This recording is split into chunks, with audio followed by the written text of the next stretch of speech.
You might say love at first sight is a fantasy. It's just a fairy tale, I've always been told. If only I had let that notion run free in my head and ignored her eyes across the room, I might not be in half the trouble I'm in now.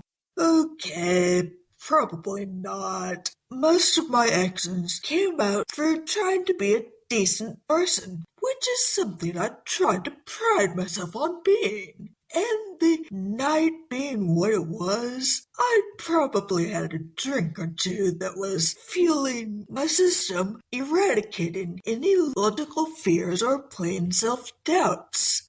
The night it was the final gig for the cover band I played in. The group consisting of me, my older brother, and two of his friends. The three of them had recently decided that the time had come to quit the band game and actually grow up.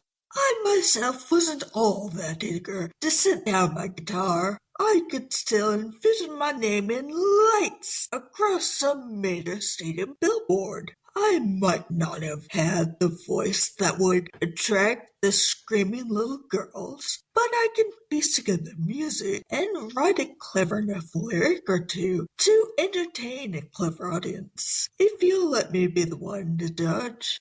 The girl, she was pretty enough when it comes right down to it, but that's not what attracted my attention. It was more something about the way she was listening to our music, or rather wasn't. From on stage, it's much more common to see people almost singing along, at least moving along with the beat of the song. Maybe when they're with another person, the two of them can be lost in some other world together, but not too often does someone alone come to a concert and not pay attention. It intrigued me. Why would someone come all the way out to our event if they didn't even care about the music?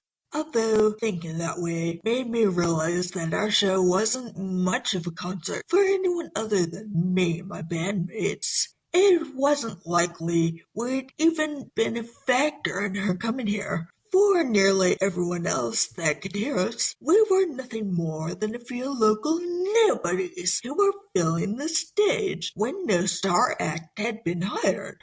If I was being generous, I could probably even count the number of big names who had stood on this stage on one hand. Suddenly, thinking of things this way forced me to realize that my brother and his friends wanting to leave this silly band life wasn't quite so crazy. As the last chords faded off my guitar into silence and the lights dimmed down to lackluster applause, I think my messed up perception that I would ever become a famous rock star died. If my half-assed attempts at being a musician couldn't even raise a smile on the face of some chick sitting bored at a bar across the room with a drink, just who was I kidding other than myself? Although, maybe that thought of mine penetrated her radar.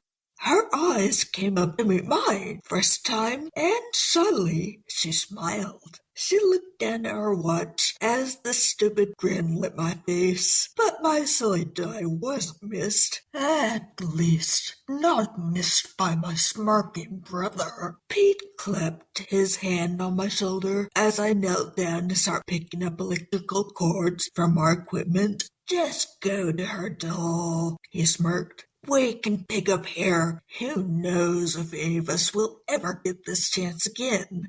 You see, that's the thing. When we started the band, we called ourselves the Parkmen. Music hadn't all that much to do with it. Oh sure, we all liked music. I'm thinking Curtis even might have already owned his set of drums. But it's not like any of us was ever some sort of child musical prodigy. I kind of learned to read a couple of guitar chords off the internet. Peter couldn't sing any better than me, but the band was his idea, and he declared himself as the lead singer. He'd never played any at the time. Not wanting to be called no good, he simply refused to mess with instruments, so he became our singer.